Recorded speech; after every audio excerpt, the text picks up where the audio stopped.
Hello and welcome to a promotional review of the game Clea 2. It's been published and developed by InvertMouse, which I want to thank for providing me a code to review this content. It was released on the 25th of March 2021 for a price of £12.49. Currently an adventure game, 2 gigabytes currently set for the size of the game. It's a very unique styled game and is very reminiscent of the first one.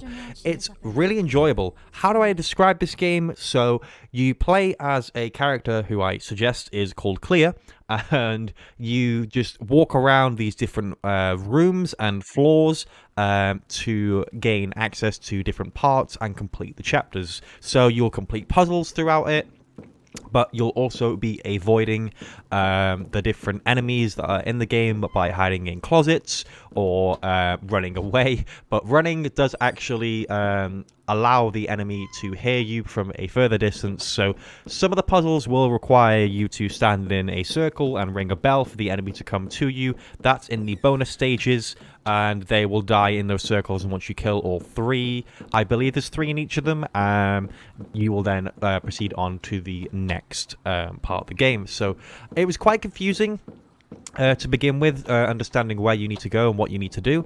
So you have quite a lot of different things that the game teaches you right from the get-go. So in the first game, this is also the exact same. So you can collect candles, which allow you to use them on a floor. And once you use them, the enemy cannot touch you on that floor. You can also turn on infinite saves and extra lives. So you collect these little extra lives. If the enemy runs into you, you don't die, and it will take one of the lives from you, and you can continue on with the game without having to go back to your last save. You save at birthday cakes throughout the game.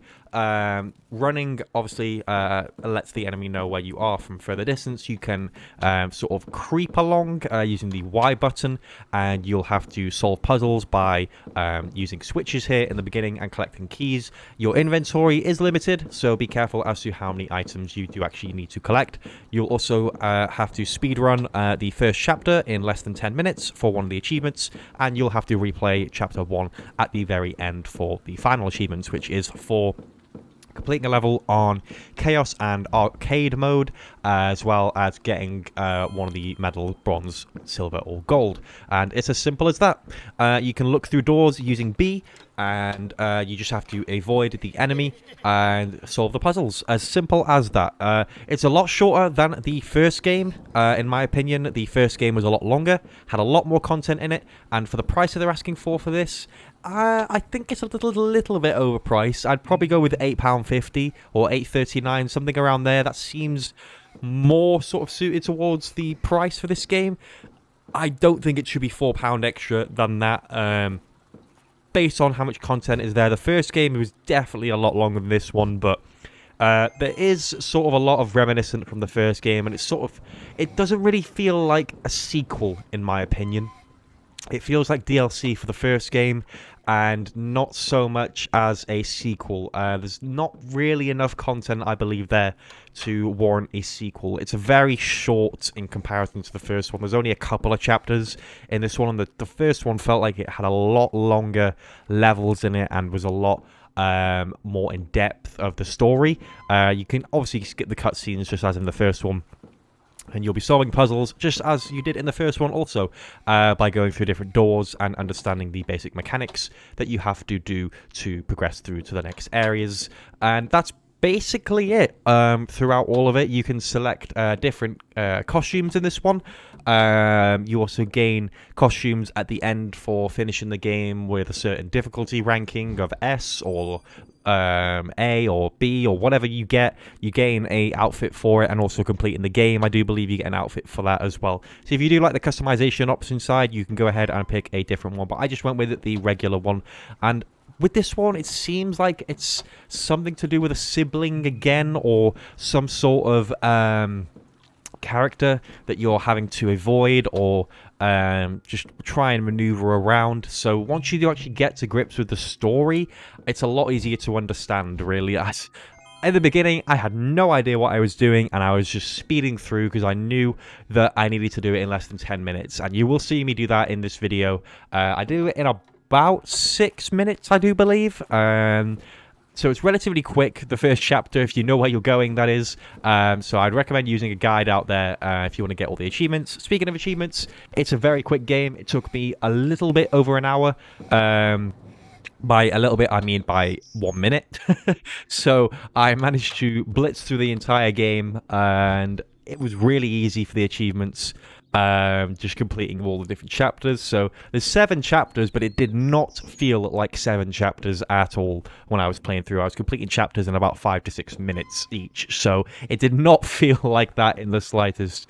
There's also different endings in this, but nowhere near as much as the first one had, as the first one had a lot of different things you had to collect and different rooms to open very near the end of the game, and if you did that or didn't do that and you had different items, you could finish it in different ways. So the content in the first one has a lot more, in my opinion, and this one I only collected like 3 or 4 different items. There's also these orbs that you collect, which give you sort of extra abilities, so moving faster, extra inventory. Using the peak thing under the doorway gives you an extra 100% vision, so you can see further on the screen without this sort of convex look on it. Besides that, the game, really quick. You could probably even do it without a guide in, I would say, just over an hour. It's very simplistic in what it's asking you to do, and I managed to blitz through it myself. So if I can do it, you can do it. It's such an easy game, especially for the gamer score. If you knew what you were doing all the way throughout and didn't even need a guide, you could probably finish this game in about 30 minutes if you knew where you were going. There's an absolute abundance of extra lives to blitz through the game. You could literally run through all the way, but with that turned off, I can confirm it can be difficult, because with the arcade mode and other mode, Chaos I think it's called, put on, it was extremely difficult to complete the game. Even the first chapter, because the enemies just sprint at you, full sprint, and they don't stop running.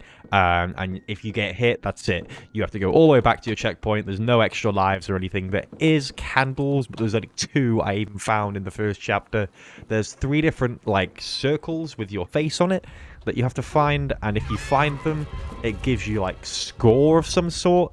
So you can get 3 of those and have extra score, and once the heart runs out, or the circle runs out, I can't remember which one it was, I think it's a circle now, I remember, you will start losing points. So you can only gain a certain amount of points using these circle things, but you will see me coming up to the end of the first chapter here, which I did in 6 minutes and 43 seconds, and you'll see that the medals aren't available until you either play on hard or chaos mode, and you can only play on that arcade difficulty and like the challenge difficulties once you finish the game once. So once you've done that, you can go ahead and blitz through the game relatively easy. But I want to rank this game now out of 10. So out of 10, I would probably give this a 7 out of 10. It's very average and does not feel like a sequel in the slightest, in my opinion, that is. But if you go ahead, pick it up, enjoy it, see what you think of it, go ahead and let me know down in the comments whether you think this deserves a trilogy. I think it definitely does, and I would love to see maybe something a little bit longer, like within the first game. And I actually really enjoy this style of game, and it's one of those games that not everybody would really pick up. It's just one of those games that you solve the puzzles and you proceed through the different parts and understand the different enemies and how they move and interact. And it's just one of those games that not everybody would really even look at or take a second look at on the store, especially with some of the other games out there now. But if you do go ahead and pick it up, let me know what you think of it down in the comments. Go ahead and leave a like on the video if you did enjoy, and I will see you all in the next one.